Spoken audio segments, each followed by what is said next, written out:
Minyak asihan adalah merupakan salah satu warisan budaya spiritual yang memiliki tempat tersendiri di dalam kehidupan masyarakat Nusantara. Istilah asihan itu sendiri berasal dari kata asih, yang berarti kasih sayang, cinta, atau ketertarikan emosional. Media minyak ini dipercaya memiliki kekuatan metafisik walaupun belum ada data secara ilmiah yang dapat membangkitkan daya tarik personal, memikat hati lawan jenis, hingga mempererat hubungan sosial. Di dalam praktiknya, minyak asihan digunakan melalui ritual tertentu, doa, mantra yang menyertainya dan seringkali diracik oleh orang yang memiliki pengetahuan spiritual, seperti dukun, guru spiritual, atau ahli warisan leluhur. Fenomena penggunaan minyak asihan tidak hanya terdapat di desa-desa, tetapi juga merambah ke kota-kota besar. Hal ini menunjukkan bahwa kebutuhan emosional dan keinginan akan hubungan harmonis bersifat universal. Meski demikian, penggunaan minyak ini juga menimbulkan pro dan kontra, baik dari segi agama, moral, maupun ilmu pengetahuan dan banyak menjadi perdebatan.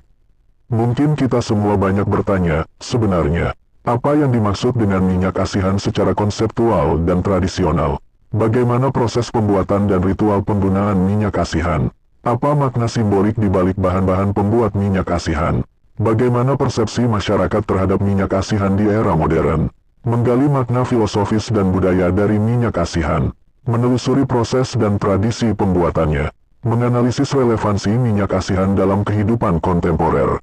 Minyak asihan berasal dari tradisi mistik Nusantara yang banyak dipengaruhi atau terpengaruhi oleh ajaran animisme, kejawen, dan juga sinkretisme Islam, Hindu, serta Buddha.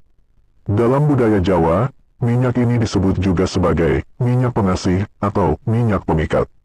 Setiap bahan dalam minyak asihan memiliki nilai simbolik.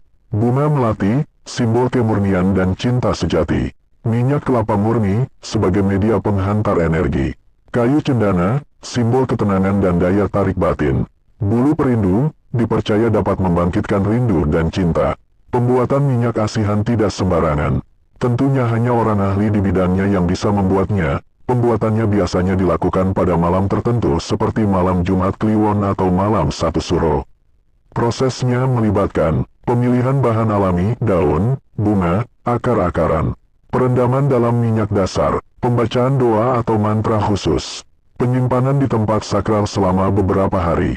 Ada cara untuk menggunakannya. Secara umum, minyak dioleskan pada bagian tubuh tertentu, biasanya belakang telinga atau pergelangan tangan, sembari membacakan niat, dia, mantra. Sebagian besar pelaku juga melakukan tirakat seperti puasa mutih, tapa bisu, atau meditasi di tempat keramat del. Penggunaan minyak asihan bukan hanya tentang cinta duniawi saja, akan tetapi juga sebagai simbol penyatuan energi spiritual dengan niat baik. Dalam kepercayaan Jawa, niat dan batin yang bersih adalah kunci utama keberhasilan sebuah asihan.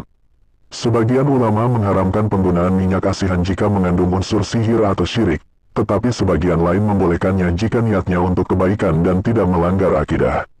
Dalam pandangan ilmiah, ilmu psikologi melihat efeknya sebagai hasil dari sugesti atau efek placebo.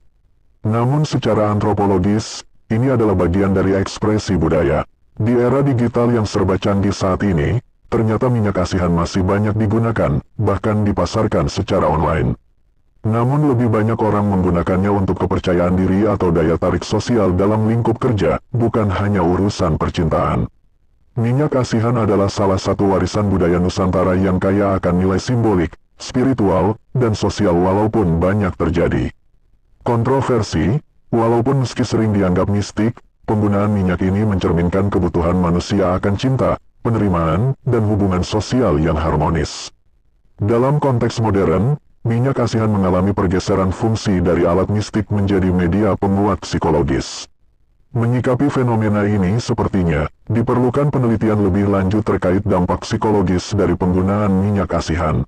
Pemerintah dan budayawan perlu mendokumentasikan pengetahuan lokal ini agar tidak hilang tergerus zaman. Penggunaan minyak asihan harus didasarkan pada niat positif dan tidak melanggar norma agama atau hukum.